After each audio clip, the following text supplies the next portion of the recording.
Welcome to today's video, brought to you by George Fox's Physical Therapy Program.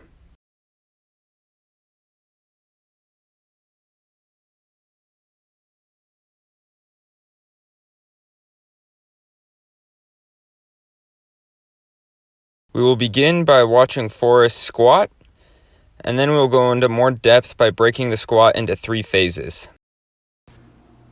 Let's begin by watching Forrest squat.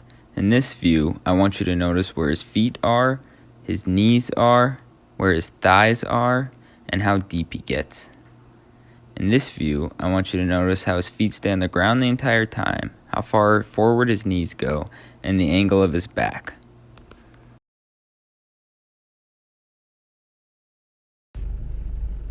Let's first start by looking how Forrest is standing before starting the squatting motion.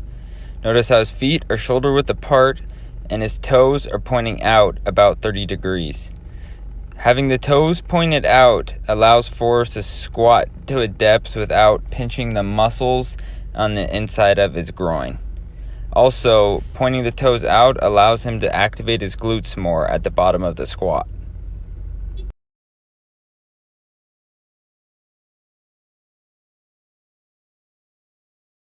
In this part of the squat, notice how Forrest squats till his butt is below his kneecaps.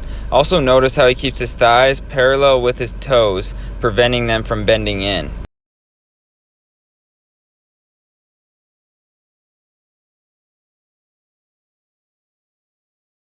There are 4 things I want you to notice when Forrest completes the squat from this angle.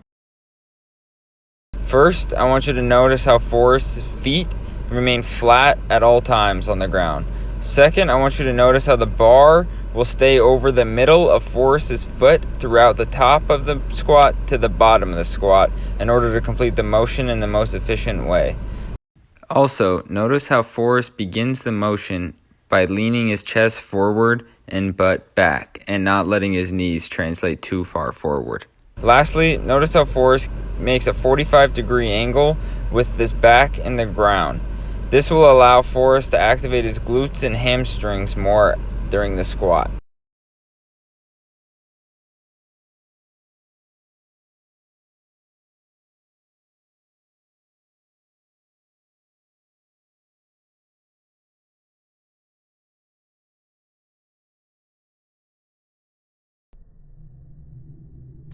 During this phase of the squatting motion, notice how Forrest uses his hips to drive forward and not his knees.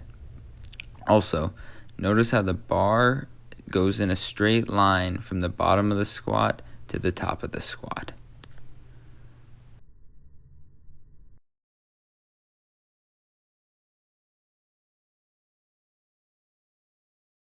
The main difference between the high bar squat and the low bar squat is the placement of the bar on your back. With the high bar squat, the bar is placed in the upper trap area. With the low bar squat, the bar is placed on the back of your shoulder. There's a difference in the muscles activated during each squat. It has been found with the low bar squat, the posterior muscles of the leg are activated more. That is, the glutes and hamstrings tend to be more activated. If you've ever wondered why your quads, the muscles on the front of your leg, get so sore while squatting, it's because at the bottom of the squat, your knees and hips have to extend. There's only 1 muscle group that extends your knees compared to 3 muscle groups that extend your hips.